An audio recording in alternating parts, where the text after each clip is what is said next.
Is Friday, June 30th, 2023. Three questions. Did you know the Civil Rights Act 1875 said treat everyone equally? Did you even know about that act? Which was written by Senator Charles Sumner, right? And it passed, signed on March 1st, 1875. The Supreme Court gutted it in 1883. By the way, Reverend Dr. Martin Luther King Jr. said that the Civil Rights Act of 1875 was stronger than the Civil Rights Act of 1964. He said that in his Stanford University speech. Oh, did you know? Dr. King on March 25th, 1965 said in the 19th century, paraphrasing, that black men and white men voted together in fusion coalitions. They voted economics, not race. They voted together. Remember the 15th Amendment? Gave black men the right to vote. And how did they get rid of that fusion coalition? Segregation and the Southern Strategy. Did you know that Plessy, in the Plessy vs. Ferguson case, was 7/8 white, 1/8 African blood, but it's not discernible? Yes, it's in the case. Read it for yourself, right? They've already erased history, okay? They've already done that. There's one race, human race, we're all human. Everyone has a right to life, liberty, and happiness. Everyone on this planet known as Earth. We want education, not indoctrination for our children. I don't believe in sexualizing children. I do not believe that other people have the right to decide what is sexually appropriate to teach other children. There are many schools that have books with inappropriate pictures depicted in them that we would like to see not banned, but removed. Not since the Daughters of the Confederacy has there been a conservative women's organization as influential as Moms for Liberty. They're taking the lead and getting books banned all over the country, are directly allied with Governor, a noun, a verb, and Fight the Woke, Ron DeSantis. And they are in a winning streak in red states, taking down popular fiction and LGBTQ-themed graphic novels like it's going out of style. This week, they're taking their act to Philadelphia for their Joyful Warriors National Summit. An interesting way to describe banning reading. And regardless of the fact that they recently received an extremist group designation from the Southern Poverty Law Center, the group's summit is being graced by the presence of all the leading Republican presidential candidates. And joining me now is Don Calloway, Democratic strategist and founder of the National Voter Protection Action Fund, and Simon Rosenberg, Democratic strategist and president of the New Democrat Network think tank. Thank you both for being here. Don, I'm going to start with you, because I would think that for Democratic strategists and Democratic campaigns, it's kind of a gold mine that all of these wannabe presidents are speaking before a group that's been directly associated with the Proud Boys.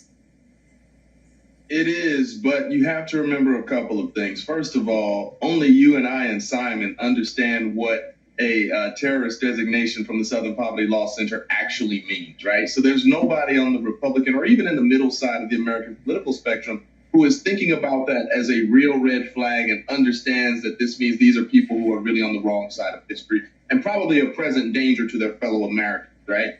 But I think that when you look at this politically, of course, Democrats are going to have to find a way to message around this, but it is very dangerous because if you look at the demographic and the archetype of those women, that is a demographic that the Democratic Party has tried to court along a tightrope for years now. We're talking about suburban white moms, some working, some not, but they're very difficult to attack, right? And so the Republican think tank and the major funders who are behind Moms for Liberty and these mama bears and all that and have been at it for 15 years now and now it's bubbling to the surface, those people know that. And they are putting these kind of docile, just, American pie women up to put Democrats in an extremely difficult political position to try to rebut that.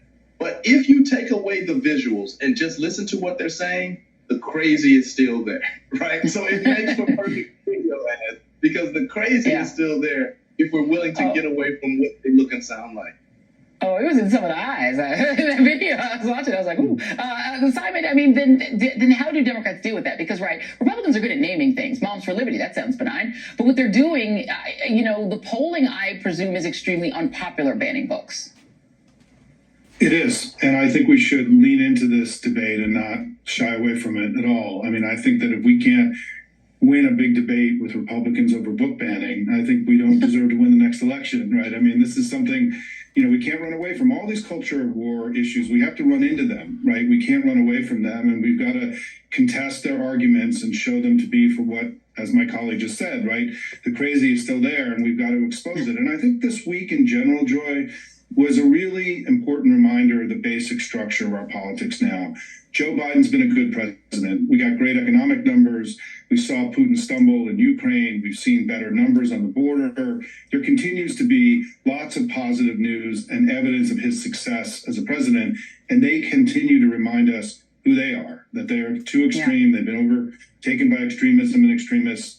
And that fundamental contrast between us getting the job done and them being a little bit too crazy is the fundamental contrast we have to continue to establish in this election. Well, let me stay with you for just a moment, because the numbers are very concrete. The economy is doing a lot better. You're seeing annual inflation falling to its lowest rate since 2021. Payrolls rose 339,000 in May. Jobless claims, 20-month drop. The economy showing stamina. You can go on and on. Inflation down. Unemployment rate is very low. And yet, President Biden's approval ratings are still underwater. And the disapproval on the economy. Can you explain this to me? Why would people have such a high disapproval rating for the economy when the economy is objectively good? Well, he's got to go make his case. I mean, these numbers we can't be satisfied with these numbers. And I will say in his approval rating, right, we're about at the same place as we were in the elections in 2022 when we did so well in the battlegrounds. And so we're not in a dangerous place, but we need to be in a better place. And I think particularly on the economy, this is the big narrative job for Democrats this year. We've got to get into a better place on economic issues. The president made it very clear. They're going to launch a major campaign to do that now. We need to, as Democrats, we need to amplify these important messages, because we know from polling that when people are informed about what he's done, his numbers go up. And we've got to go help him make that case in the months to come. And Don, you know, people's misery index is usually very personal. It's that my rent is too high, I don't love my job, or I don't have a job that pays me enough. And that does get sort of translated onto disapproval of the president, I presume. So how do Democrats do that messaging in that condition, especially when people are terrified of losing all their rights at the hands of the Supreme Court? Yeah, I think that this is the first time in my lifetime that we as Democrats have a legitimate opportunity to message the Supreme Court to Black voters, particularly educated and middle-class Black voters. You know, historically, I don't want to simplify Black voters into a monolith, but for the last 25 years, it's been about economic opportunity, racial justice, police brutality, and criminal justice, right? But, and you know, I have seen Supreme Court and SCOTUS issues poll well among other demographics that are likely to vote Democratic. But this is the first time. Effectively, yesterday, the Supreme Court gave African-American voters what they gave liberal women voters last year, which is a reason to get out. That's right. Democrats have got to get behind messaging that, because it's new and it potentially resonates for the first time. And, you know, you have thrown we know how we feel about the social implications of the affirmative action, but when you couple that with the idea of Republicans concocting a case and controversy, right, in the gay marriage stuff, and concocting of a matter that didn't exist, and you couple that with the idea of the litigation that this will cause on deciding what colleges use race, this is an extremist Supreme Court. That can be messaged to Black voters. Indeed. Everybody, everybody Black knows what Clarence Thomas is. They get that real quick. Don Calloway and Simon Rosenberg, thank you both very much. Don't go anywhere. Oh boy, we got Fab Five Freddy and KRS-One coming in to help me celebrate Black Music Month and the 50th anniversary of hip hop. Don't go anywhere. It's very important that you go to the poorpeoplescampaign.org, where the issue is economics, and there are more poor white Americans than Black Americans. Yeah, the data, there's 66 million poor low-wealth white Americans, all right? There's 140 million poor low-wealth Americans across the board, and as Reverend Barber says, it's a matter of organization. If 20% more people came out to vote were poor low-wealth, but you have to speak to their issues. And he also says about Southern Strategy that whites will vote for Democrats when the issue is raised, okay?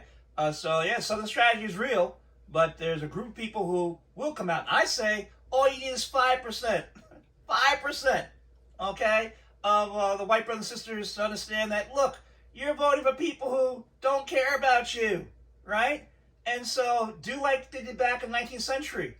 Reverend Dr. Martin Luther Jr. talked about that in his March 25th, 1965 speech, where Black men and white men voted together in fusion coalitions. They voted together, yes. And by the way, they were able to pass the Rights Act of 1875 that said treat everyone equally. What happened to that act? The Supreme Court gutted it, right? Like they gutted things this week. They gutted it in 1883, saying, forget about that, right? And then later on, you have Plessy versus Ferguson. And Plessy is what? 7/8 white and 1/8 African blood, not discernible. What they say to him? Get to the back of the train, right? My point is that black men and white men voted together for these coalitions. They destroyed that by bringing in the Southern strategy and segregation. Point is, there's one race, human race, we're all human. Everyone has a right to life, liberty, happiness. Everyone on this planet known as Earth. God bless you. God keep you. And let's move forward together in the oneness of all humanity. We're all made in the image of God. Check out Genesis chapter 1, verses 26, 27. All of us.